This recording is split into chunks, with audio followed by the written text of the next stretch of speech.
Hello and welcome to the Arc Woman podcast. This is an exploration of womankind. Here we discuss what it is to be a woman in the modern world while utilizing ancient and modern modalities in tandem to create a bounty of health for the body, mind and spirit.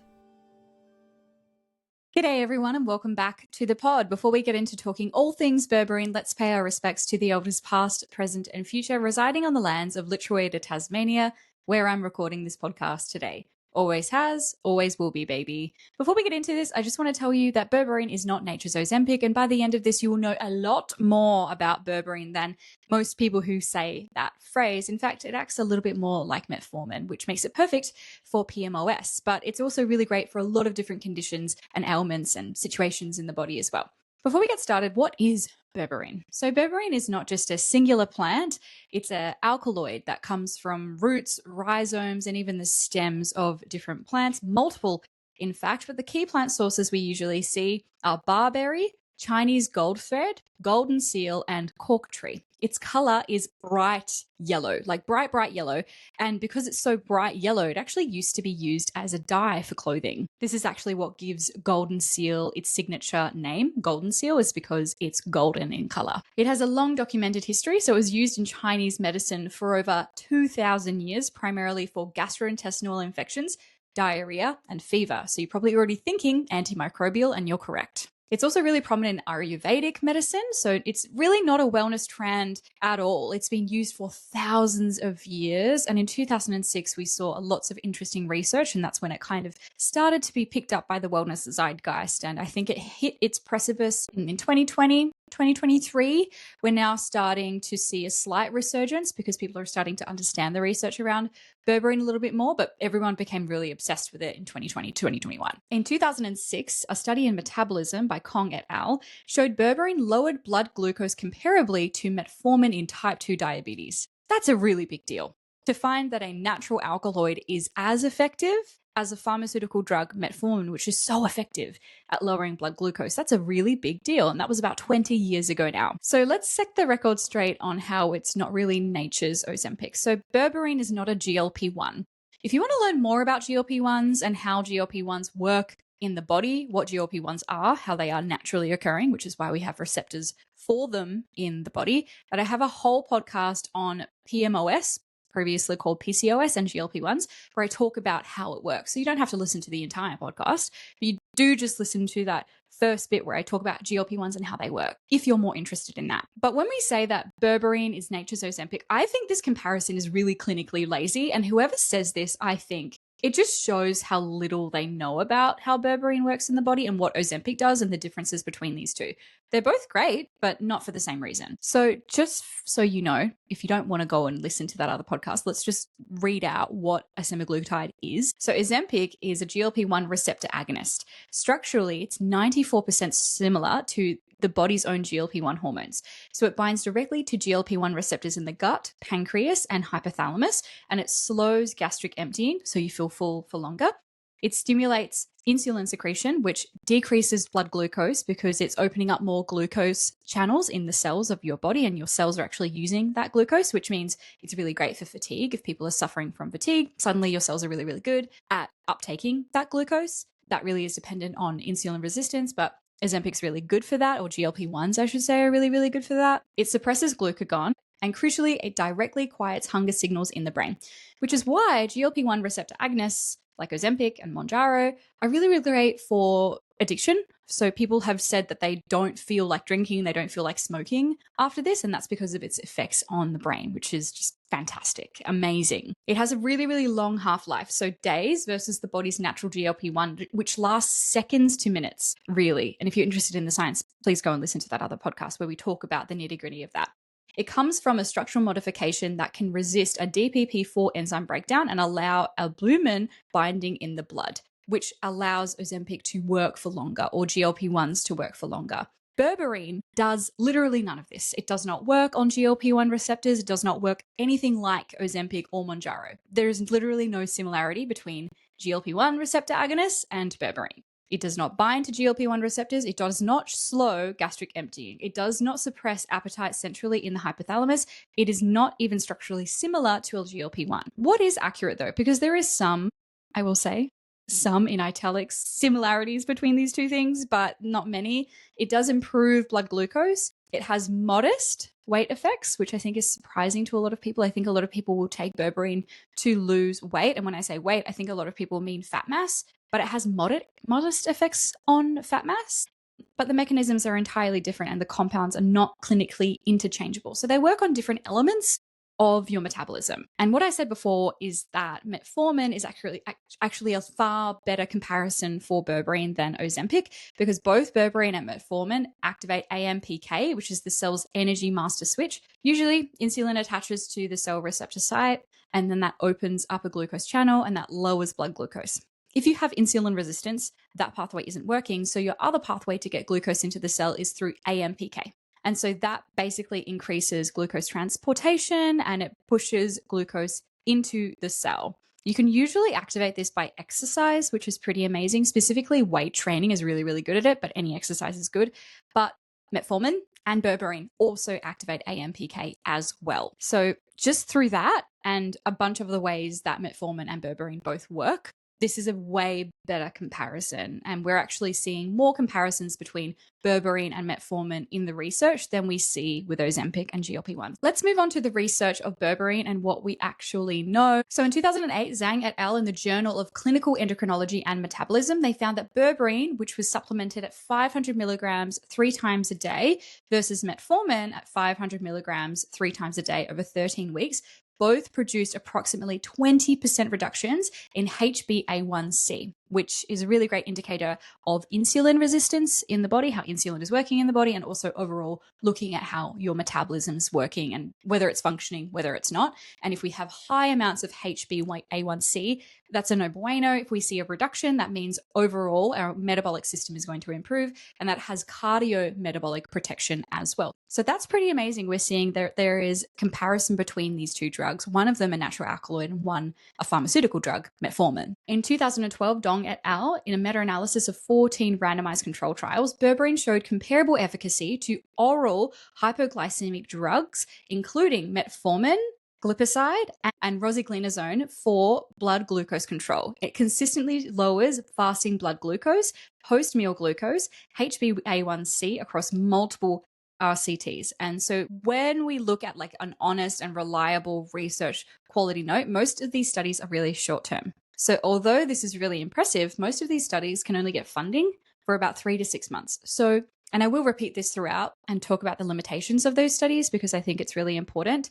Most of these studies, as I said before, are short term, moderate sample sizes. So we don't have a huge amount of sample size, which, doesn't necessarily mean it's a huge limitation in the research, but these are also predominantly in Chinese populations as well. So we know it works for Chinese populations because they've been done in those populations. We know they've been done for 3 to 6 months, but we don't actually have that much research on the comparability between metformin and berberine in longer periods of time. So that's just a limitation we have to take into account here. Next, let's move on to lipids, also known as fats. So there is a meta-analysis, approximately 20 to 25 average reductions in triglycerides, which is really impressive.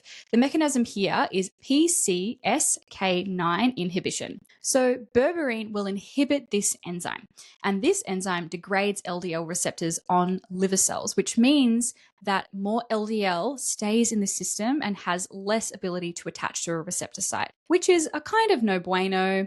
The whole conversation around cholesterol is a lot more nuanced and complicated than LDL bad, HDL good, but generally seeing high triglycerides and high LDL isn't so great for your cardiometabolic health. So if we have less of this enzyme and more of that LDL cholesterol, that doesn't necessarily mean we're going to have a more healthy individual. What berberine does is that it stops this enzyme from breaking down those receptor sites, so LDL can attach to receptor sites, and therefore we see less LDL in the blood system. This is good. So this means we consistently reduce LDL cholesterol and total cholesterol over studies, and the effect on HDL is inconsistent across studies. So we can't really overclaim that. We can't say because berberine increases LDL receptor sites in liver, therefore we're seeing less LDL, therefore we see more HDL. That's not necessarily the case. Again, cholesterol is complicated and nuanced. I'm going to do a podcast with an expert on cholesterol really soon because I think it's really misunderstood. And I think there's a lot of misinformation around cholesterol. I'm not going to get into it here.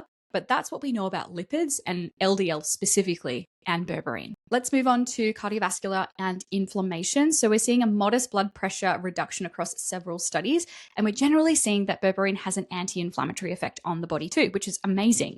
It reduces CRP, interleukin 6, TNF alpha, which are key markers of systemic chronic inflammation. For my PMOS girlies listening, you know that these are really, really high. A lot of women with PMOS have seen their labs, and they've had IL-6, and they've also seen CRP. Those are the most common ones, off the charts, and berberine can bring these down. There's also some emerging research on cardiac arrhythmias, so complex territory, I have to say, again, very nuanced, very complicated, and relevant to safety. So we'll cover that in section 6. So these two things will connect. Next, let's move on to weight and body composition. This is the one that everyone's really, really interested in. And I think, of course, it's important because we're generally seeing a more overweight and obese population in Western countries, especially for females. And that doesn't necessarily mean overarchingly good health outcomes over the long-term period. And berberine does have some good effects in this space, but I will say again, it is probably the least impressive part of the research. But everyone is listening to berberine because they want to know about this aspect, so let's get into it. The average weight loss versus placebo across meta-analysis is approximately 2 to 3 kilos. So generally, when we look at meta-analyses, we're seeing that those who take berberine versus a placebo lose 2 to 3 extra kilos than the people who didn't, which is pretty cool. But I have to say, berberine is not a weight loss drug. It does not suppress appetite, and weight affects the downstream consequences of improved metabolic regulation. So berberine is really, really great at resetting our metabolism and cardiovascular system and our gut and our brain, all of these other systems in the body. And the downstream positive impact is weight loss, which is amazing. But in of itself, we can't really think about berberine as just equaling weight loss because it takes a lot more time. Its effect on weights is also quite modest in comparison to other weight loss drugs. So let's talk about why the effect is modest. So adaptive thermogenesis and the set point. So when caloric intake drops or metabolic efficiency improves, the body adapts. Metabolism adjusts slightly, appetite hormones shift to increase hunger, and energy storage becomes more efficient. So what is this? This is called adaptive thermogenesis. I will be talking about weight loss in the future. I'm just figuring out how I want to talk about it because we're living through a skinny talk. We're living through also a period of time where we're seeing overweight and obesity increasing as well. And I want to talk about it in a conscious, kind way. So I'm just figuring out that space. So if you're interested in body recomposition and maybe losing weight in a healthy way, that content is coming. I am just feeling it out, just so you know. But let's talk about adaptive thermogenesis. So say you're eating 2,000 calories a day and you're exercising 3 days a week and you go, you know what? I want to lose 2 to 3 kilos. Cool. So you decrease your intake to 1,800 calories and you start working out 4 to 5 days a week. You would think in that period of time you're going to lose weight, and you would be correct. Okay. So energy cannot be created nor destroyed. Calories in, calories out does work to a certain degree, but the body takes note. And as a woman, if you're my size, for example, I'm about 165 centimeters tall. I don't know how much that is in feet and inches. I'm sorry for my North American girlies. If I started to eat 1,800 calories a day, what would happen is that my body would go, we're intaking less food. So we're kind of going to go into a bit of starvation mode here. We are going to become really efficient at storing fat when there's a slight excess. And we're actually going to slow down our metabolism. So we're going to burn energy less. So this is why people who lose a huge amount of weight in a short period of time, like on The Biggest Loser, gain it back. It's because their body has learned to run at a really, really, really low caloric restriction.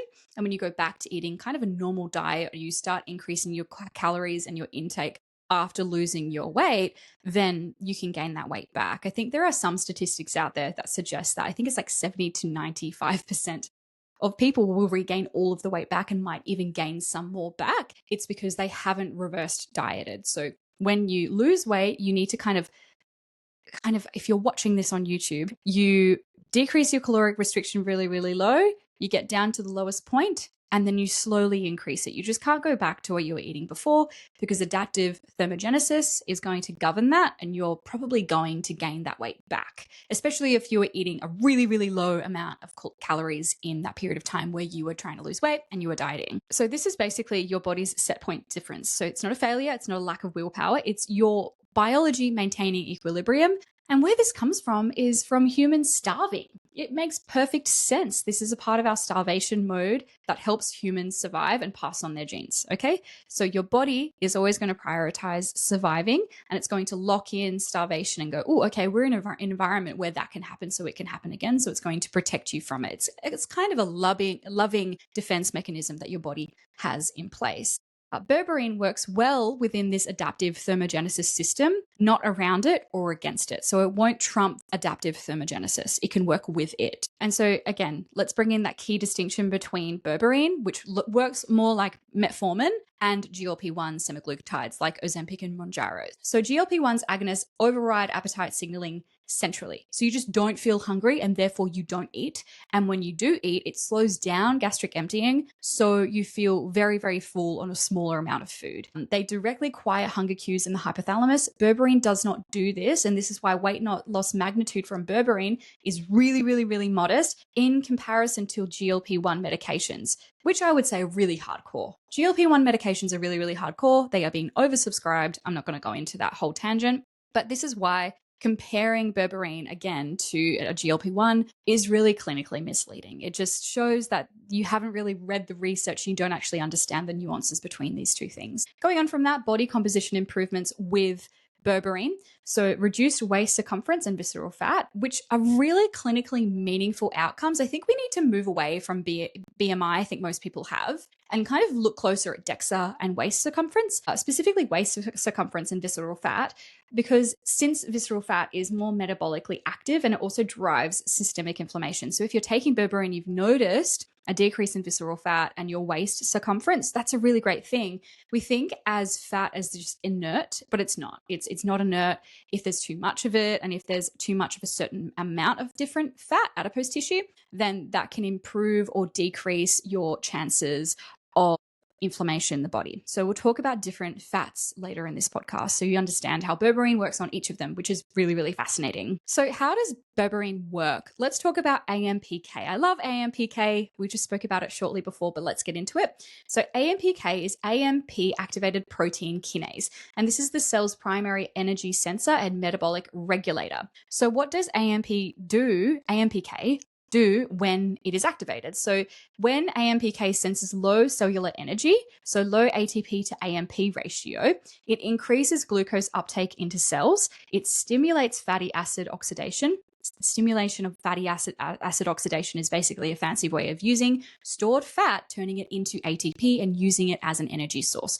So we're using fat as an energy source when we see AMPK being turned on. It also shuts down energy-expensive biosynthetic processes like fat synthesis and cholesterol production. So how berberine activates AMPK? It mildly inhibits complex 1 of the mitochondrial electron transport chain. If you've studied nutrition or dietetics, woo, baby, the electron transport chain, it's drilled into my brain. I have PTSD from learning that.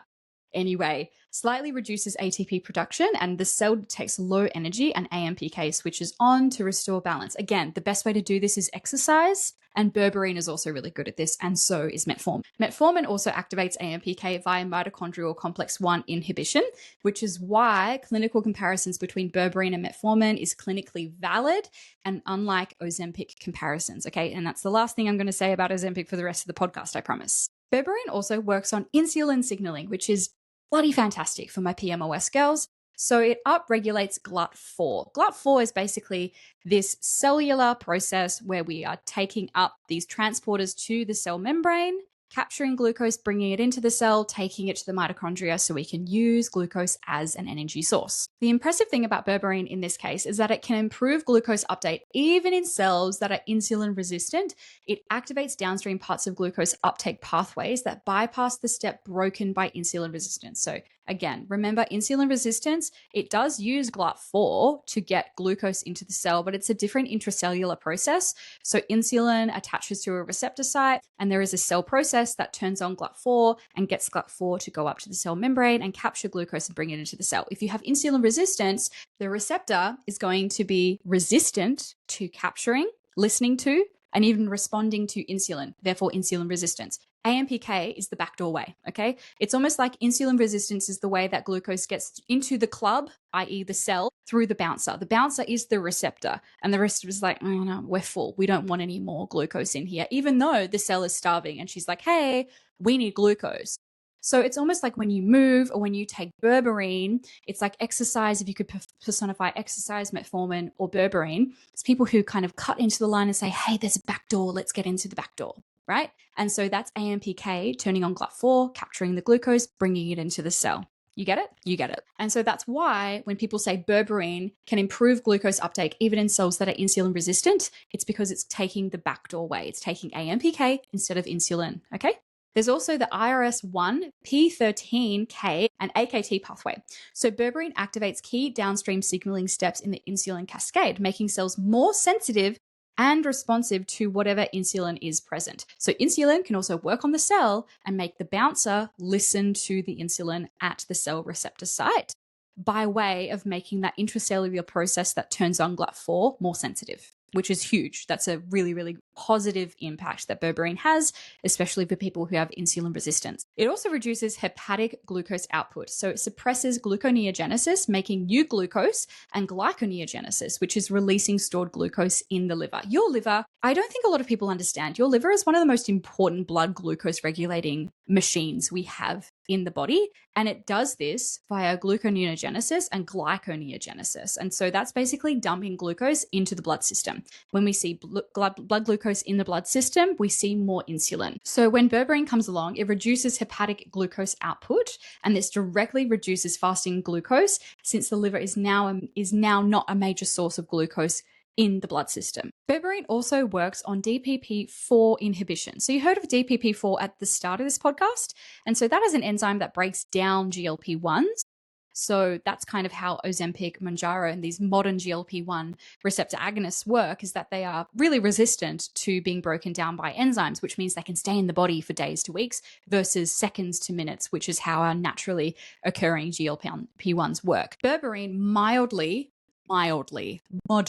so it's not a huge effect, but it does do this, inhibits DPP4, and this might slightly prolong the activity of the body's own naturally produced GLP-1s after meals, which is what might explain when people take berberine, they just start to notice they're less hungry. I think there's a few different reasons behind this. One, it's allowing your body to mobilize fat storage as energy, as we spoke about before. So that's one way, is because your body's like, we don't actually need you to intake that much more food because we have food here that we're using, because berberine increases that. But it also could be because it decreases GLP-1s naturally occurring in your body from breaking down.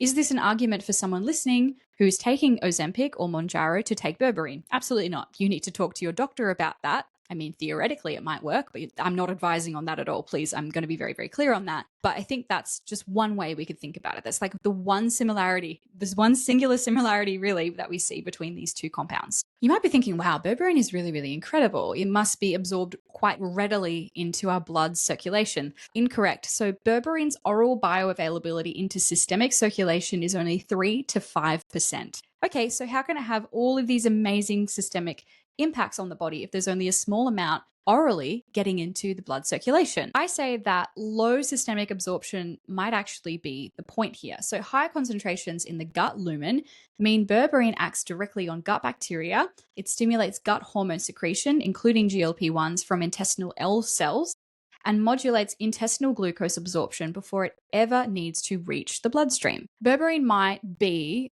more effective in the body because it acts on the gut instead of our systemic circulation. Therefore, all of berberine's metabolic effects are actually downstream from what it's doing in the gut, which is really important. So let's talk about the gut later on in this episode. First, let's just talk about adipose tissue, because we're kind of still in that realm. I want to talk about fat tissue, adipose tissue, and the different types, and how berberine can act on different fat tissue, because I think this is really fascinating. Again, fat tissue is not an inert part of your body. It kind of acts as an endocrine organ, and is an organ in of itself. Adipose tissue is a living endocrine organ that secretes hormones, immune messengers, metabolic regulators, and when this system is dysregulated, it drives insulin resistance and it increases systemic inflammation. White fat stores energy as triglycerides, and it's the dominant fat type in metabolic dysfunction. So white fat, not so great. We don't want to see a huge amount of white fat on an individual body. Brown fat burns energy to create heat through thermogenesis, and it's metabolically really protective. So the more brown fat we see, the higher likelihood that this individual is going to be metabolically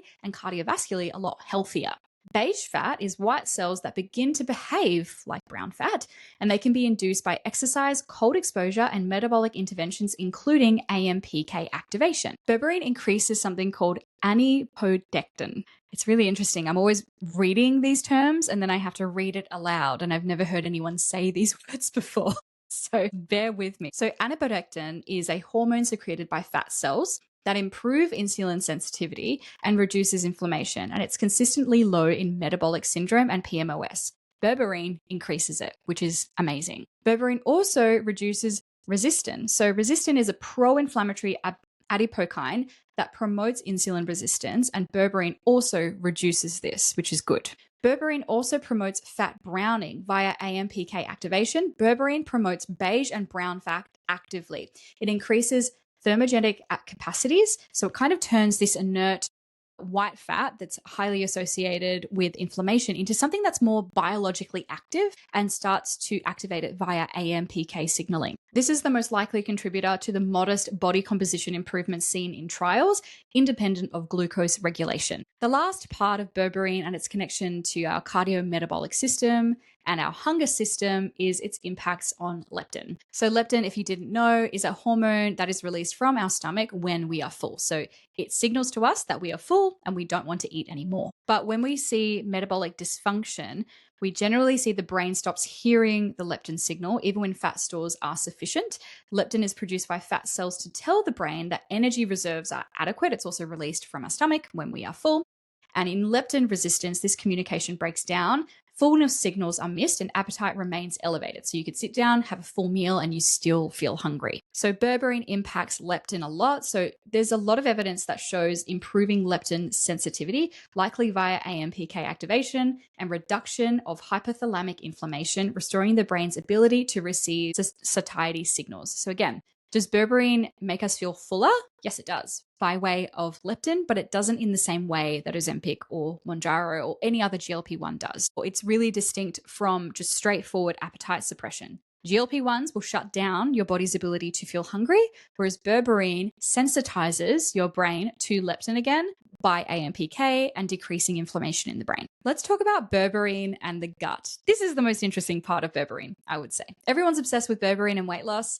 And of course, everything we've just learned about is fantastic. But berberine's impact on the gut, that's where most of its impacts are. Let's talk about it. In a landmark 2015 study by Zhu et al. In Nature Communications, germ-free mice, those who had no gut bacteria, showed significantly reduced metabolic effects from berberine compared to mice with intact microbiomes.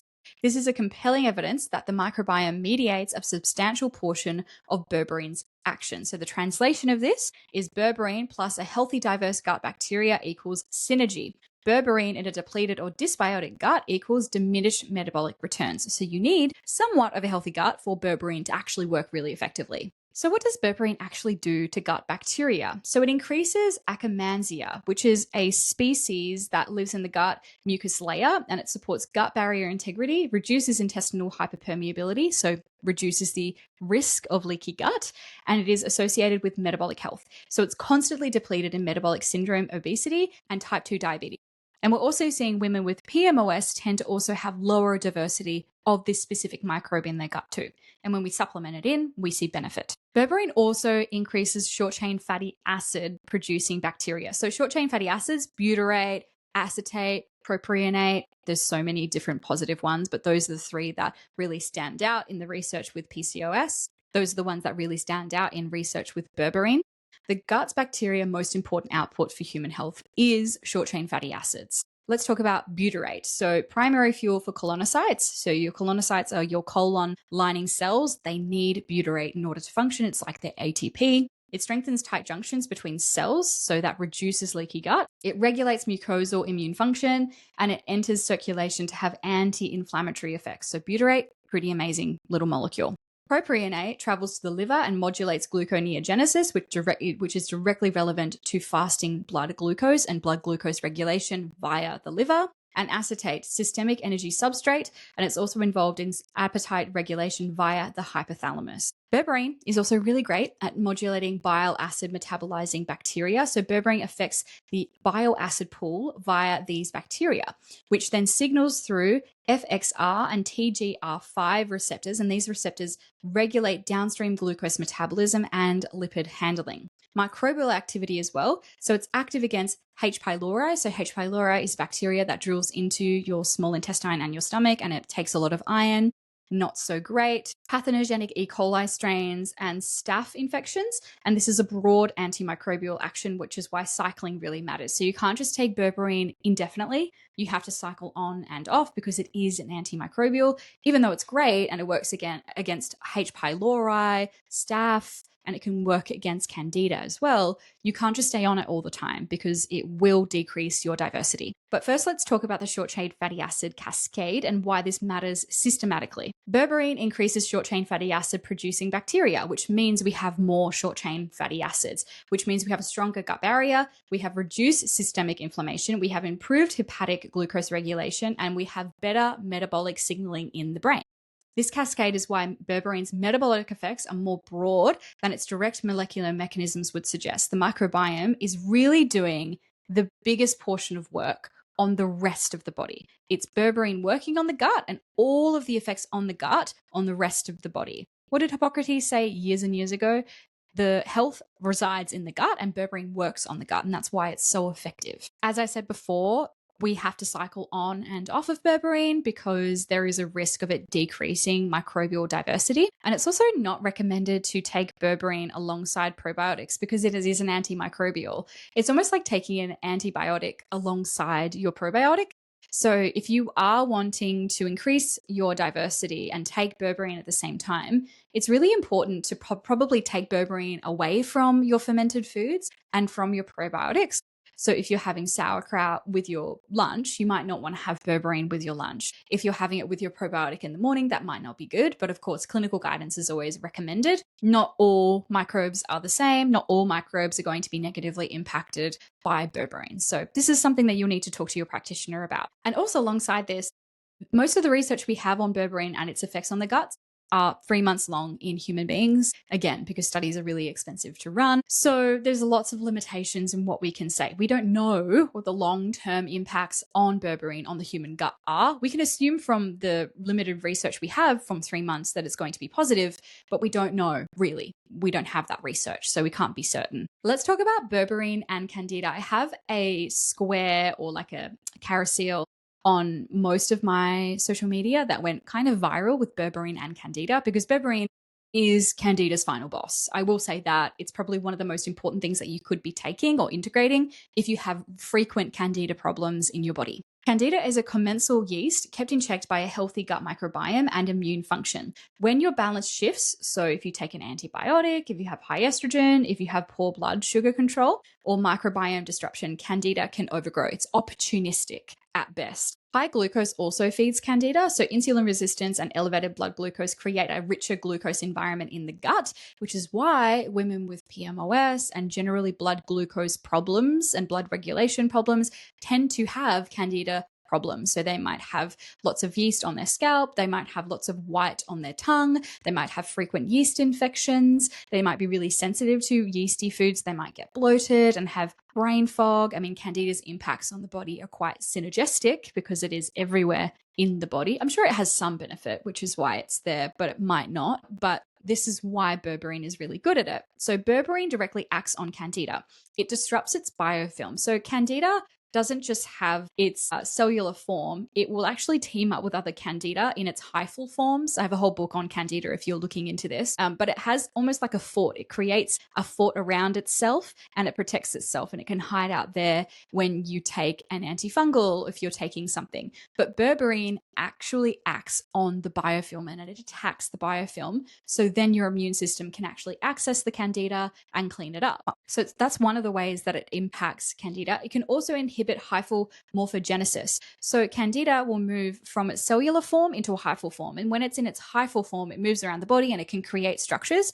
Berberine also negatively impacts candida's ability to do this as well. It also disrupts something called ergosterol synthesis. So ergosterol is the fungal equivalent to cholesterol, and it's essential for candida's cell membrane integrity. If you didn't know, cholesterol is also in all of our cell membranes. This is why cholesterol is so misunderstood. We need it. It actually makes your membrane more fluid and more receptive to receptor sites. But candida doesn't use cholesterol in that way. It uses ergosterol, so which is a different sterol. So cholesterol, ergosterol. So berberine will impact this as well. Berberine interferes with its synthesis and the same target mechanism as conventional antifungals. Let's finish up the microbiome talk and talk a little bit about the vaginal microbiome. Again, if you're really interested in the vaginal microbiome, I already have a podcast on that. If you want to go and listen to that, that is with Dr. Moira Bradfield-Stratum. She's a naturopath who's done her PhD in penile and vaginal microbiomes, and she's very, very interesting, and we talk about candida there as well. But there is a gut vaginal microbiome. So the vaginal microbiome is seeded in part from the gut microbiome. And when we see gut dysbiosis, we generally see vaginal dysbiosis. So people who have IBS and IBD, people who have SIBO or even high candida generally have a gut problem as well. So when we improve gut microbiome diversity and reduce pathogenic bacterial load, like candida, berberine can have downstream effects for vaginal microbiome health as well. We also have to understand that our vaginal microbiome is dominated in 4 out of 5 women by Lactobacillus crispatus. Lactobacillus crispatus likes glucose, but if we have too much glucose, it can feed candida. So there's this really fine balance with how much sugar we want in the vaginal microbiome to feed lactobacillus. And so if we see berberine, as we've been talking about it, it regulates blood sugar. So generally in women with PMOS, for example, we see really, really high blood glucose because we have insulin resistance and glucose is staying in the bloodstream, which means it's the perfect environment for candida. If we have berberine in the system working on the gut microbiome, increasing all of these short chain fatty acids, decreasing gluconeogenesis, decreasing insulin resistance, improving insulin working at the cell, all of these different ways that berberine works, we will see an improvement in vaginal dysbiosis because that is just a downstream effect of everything that berberine has done. It's not so much of a cut and dry berberine will get rid of candida, berberine will fix or help ameliorate any negative symptoms that you're having in your vaginal microbiome. It doesn't work that way. It's not that simple. It will kind of set up and reset your body so you don't have a system that supports dysbiosis anymore. So let's talk about who berberine is best for. You know who it is. It's women with PMOS. So there are estimates that 65 to 80% of people with PMOS have insulin resistance, including those who are lean. So even if you're lean PMOS, you have a risk of having insulin resistance. So insulin resistance is upstream in PMOS. It's not a complication of the condition of most people with PMOS. I say this again and again and again with PMOS. Insulin resistance is not an effect of PMOS. It is the central figure of PMOS, okay? It is not an ovarian problem. It's not a reproductive problem that happens to impact insulin.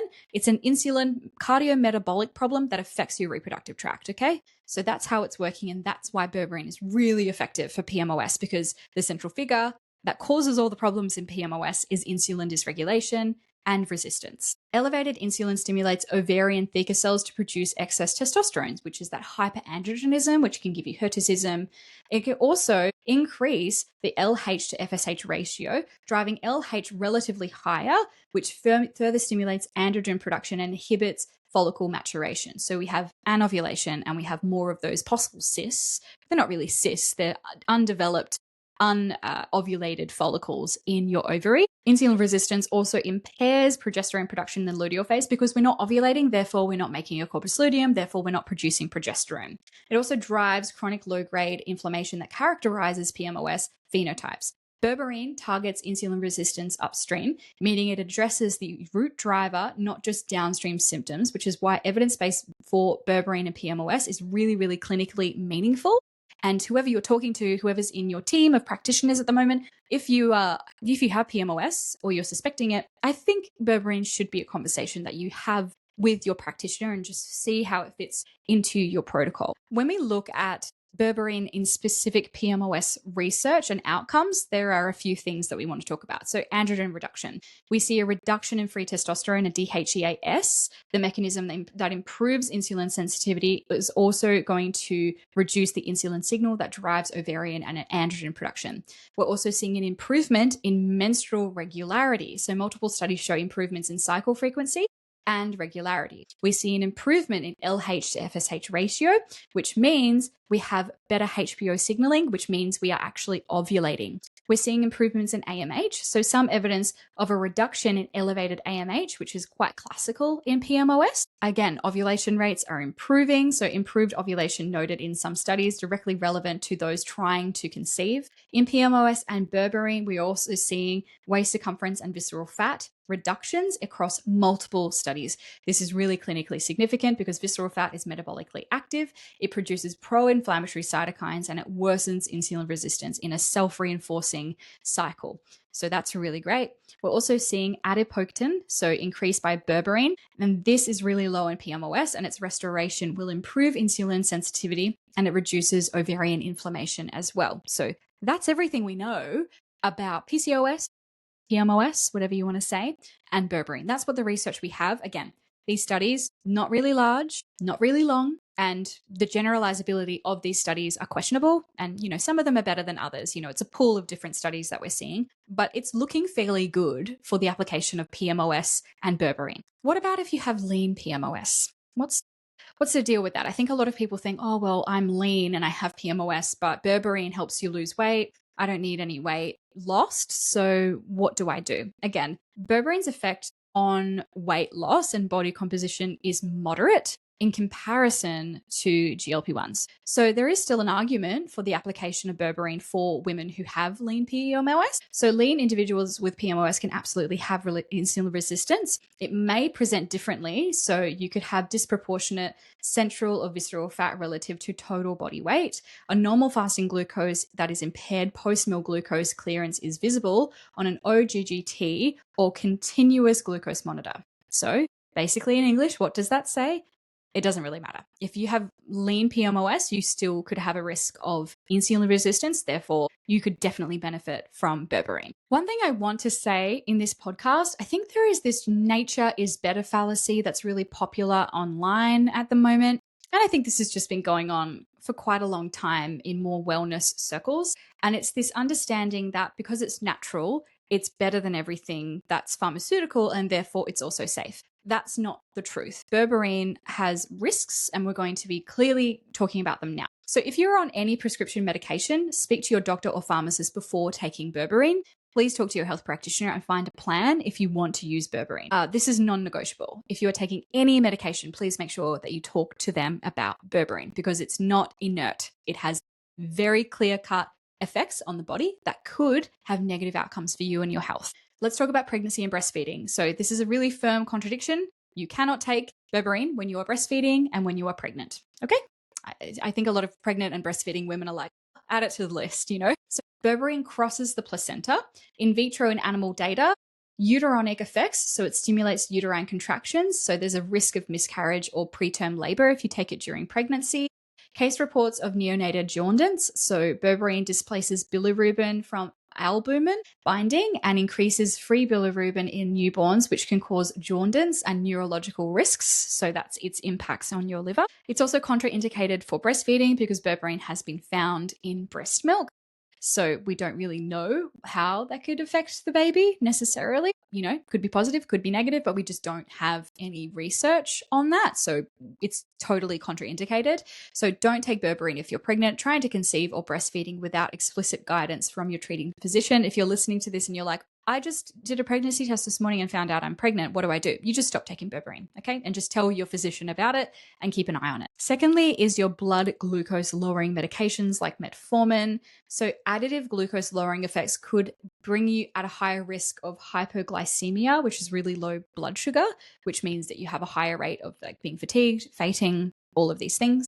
So this is not a reason to never combine because there is research out there that suggests that using metformin and berberine at the same time could have positive impacts. But again, this is just something you want to talk to your physician about. CYP enzyme inhibition. So the most clinically significant interactions here. So berberine inhibits CYP3A4, CYP2D6, and CYPC9. So these are the liver's primary cytochrome P450 enzymes responsible for metabolizing large proportions of commonly prescribed drugs. So basically, these enzymes break down most pharmaceutical drugs. And berberine inhibits this. So it means that these drugs could stay in your system for longer. So just to give you a bit of a list of possible drug interactions here. So immunosuppressants, statins, some calcium channel blockers, including diazepam, some benzodiazepines, and some antidepressants and antipsychotics. So if you're on any type of those drugs, maybe talk to your health provider about it. Codeine, tamoxifen, SSRIs also have an impact as well. So these drugs can stay in your system longer if you're taking berberine, because berberine inhibits the enzyme that breaks it down in the liver. Let's talk about some other safety considerations again. But just because it's natural doesn't mean it doesn't have risk. So hypoglycemia, even without medications. Okay, so berberine lowers blood glucose. People who fast, or who follow very low carbohydrate diets or exercise intensely should be very, very aware of the additive effects. So shakiness, sweating, brain fog, hunger, dizziness, irritability. And I would also add insomnia. I've seen a few Reddit threads saying that berberine made it harder for people to fall asleep. And then some people said, well, I just stopped taking it at dinner time. And I saw that it had a better effect. But I think that population is quite small. And again, I haven't looked into that research. So that's a risk. GI side effects. This is the most common one. And people will give up berberine for this reason. And so nausea, cramping, bloating, diarrhea, and constipation are really, really common and dose dependent. If you are having these impacts, you're taking too much. I think a lot of the time people go, okay, there's amazing RCTs saying to take 1,500 milligrams a day. I'm just going to start with that. And they don't space it out, or they just go from taking no berberine to taking it 3 times a day. I would really not say that. Go really slow. We'll be talking about how to use berberine in the next section. But that's one of the most common side effects that we see, and it's worse in 1 to 2 weeks. And generally, if you go slow, it will go away. So taking with food significantly reduces incidences of these negative GI disturbances, and starting low and titrating up really, really helps. So we'll be covering this in a second. Microbiome diversity with extended use. So if you're taking it every single day and you're not taking breaks, we can see it has a negative impact on your microbiome diversity in your gut, which is a pretty obvious no bueno, right? So we're seeing a bell curve of effect here. So we're seeing berberine for a period of time has really great impacts on your microbiome, and then it starts to go off with extended use without taking breaks because it's an antimicrobial. Autoimmune conditions as well. So berberine modulates immune function, and there is theoretical concern about interactions with autoimmune conditions. So Hashimoto's. I mean, I could list off all of the different autoimmune conditions, maybe even Epstein-Barr could have a negative impact with. But again, the research we have on this is quite limited and it's theoretical at best. Talk to your practitioner about this. Finally, let's talk about how we can actually use berberine. So the evidence-based dosing is a standardized dose is 500 milligrams 2 to 3 times a day with meals. Total daily dose is 1,000 to 1,500 milligrams a day. So taking it with your meals, taking it before your meals. So your starting protocol generally to reduce the GI side effects is week 1 is 500 milligrams once daily with your main meal. So I say lunch, actually. Lunch generally should be your biggest meal of the day. I think a lot of people might think breakfast is a little bit easier for them as well. So that's fine. Just either of those is fine. Week 2, then you move up to 2 meals a day. So you take it with breakfast and lunch. And then week 3, 3 times a day. Breakfast, lunch, dinner. If it starts to impact like your sleep or you're starting to see hypoglycemia, I would say back off completely, talk to someone. But if, you're just starting to see GI impacts and things like that, maybe just go down to 2 days. Just feel it out. Make sure you're consulting your practitioner and keeping them on board so you can figure out what works for you. But generally, the dosing is 3 weeks and you just for 1 week, take it once, 2 weeks, take it twice, 3 weeks, take it 3, and you're working up to that 1,500 milligram a day, which is evidence-based. And that's generally what we're seeing. I don't know if they're doing this in the studies, actually. When I'm looking at all of these RCTs, I'm wondering if they just get people on to 1,500 milligrams a day because they need to get 3 months of data out of them, or if there's a titration period. I'm going to look into that. I'm fascinated by that. Secondly, cycling. So we really need to cycle, just like ashwagandha, you need to cycle. So 3 concerns. So number 1, potential intolerance through downregulation of AMPK. We want AMPK to be sensitive for the rest of our life. If you're constantly activating it all the time, there is a risk of deactivation and desensitization. So we need to take a break for that reason. Microbiome diversity, as we've spoken about multiple times, and lack of long-term safety data in humans beyond 6 to 12 months. And I would even say most of the data is 3 to 6 months. So commonly used cycling periods is 8 weeks on, 2 to 4 weeks off, and then you come back again and you do 8 weeks on. So 8 weeks on, 3 weeks off, 8 weeks on, 3 weeks off is generally what people use, and using it in higher metabolic demand periods. So travel, eating out, higher carbohydrate phases, cycle off during more structured or lower demand periods. So if you want on a holiday to Italy and you're going to be eating pasta 3 times a day, that could be the time to use berberine, and then you just don't use it when you're home. That could be good. But I have to say, there is no definitive clinical consensus on cycling. These protocols are based on mechanistic reasoning and clinical experience, not RCT data. So got to be really transparent about that. Again, limitations in research. Next, let's talk about supplement quality, because that matters a lot with berberine. So you want to be looking for berberine HCI, so hydrochloride. This is the most studied form, most widely available, used in the majority of human RCTs. This is the standard. You want to be also looking for DHB, which has better bioavailability, lower dose required, fewer GI side effects. It's more expensive, I would say, but it's a good option if standard HCl berberine causes persistent gut problems for you. So that's a good option. It's DHB berberine. We want to be avoiding products labeled only as berberine extract without specifying the salt that they're using. So is it HCI or is it sulfate? And we also want to be looking at standardization percentages as well. Vague labeling is a really big red flag. So those are a few things you want to look out for. Also alongside that, third-party testing. So supplement industries have documented quality control problems, heavy metals, incorrect dosages, undisclosed fillers, mislabeled ingredients. If you're an allergy girly, you're like, fucking tell me less. I know all about this. I think the amount of girls who have gluten or celiac sensitivities and they have been taking a supplement for years and then they find out it has gluten, or lactose intolerant people who have been taking supplements for years and then they find out there's lactose. Supplement industries, they just don't really like to tell you exactly what's in it. So third-party testing is always really great because third-party testers are never going to be swayed. They're always going to tell you this is exactly what's in it.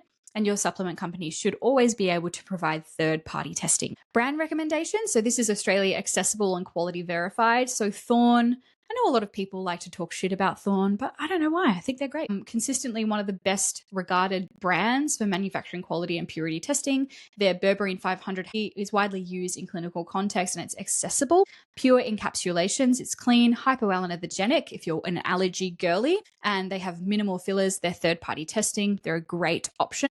Integrative therapeutics are clinical grade, practitioner levels, they're great. Australian practitioner only ranges, brands dispensed through naturopaths and integrative GPs. So Metagenics, Designs for Health, and Bioceuticals, they all have a berberine each. They all have 500 milligrams generally, which is really good. And they have higher standards, but with that higher cost as well.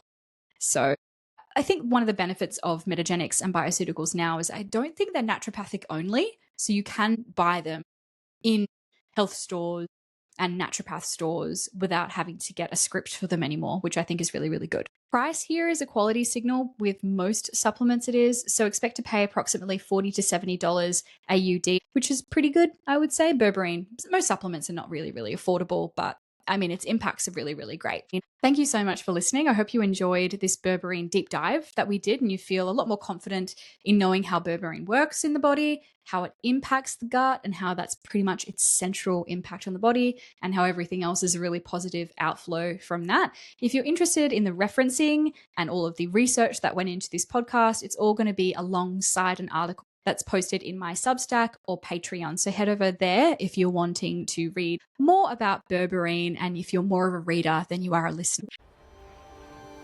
Thank you so much for taking the time out of your busy day to listen to this episode. If you loved it, please remember to like, subscribe, and send to a loved one. If you want to learn more from ARC Woman, please check out the website at arcwoman.com.au, where you can find a plethora of offerings like charts, masterclasses, courses, and organic clothing. You can also head over to patreon.com/arcwoman or substack.com/arcwoman to join the community. I hope you have a really beautiful morning, afternoon, or evening wherever you are in the world, and I will see you on the next episode.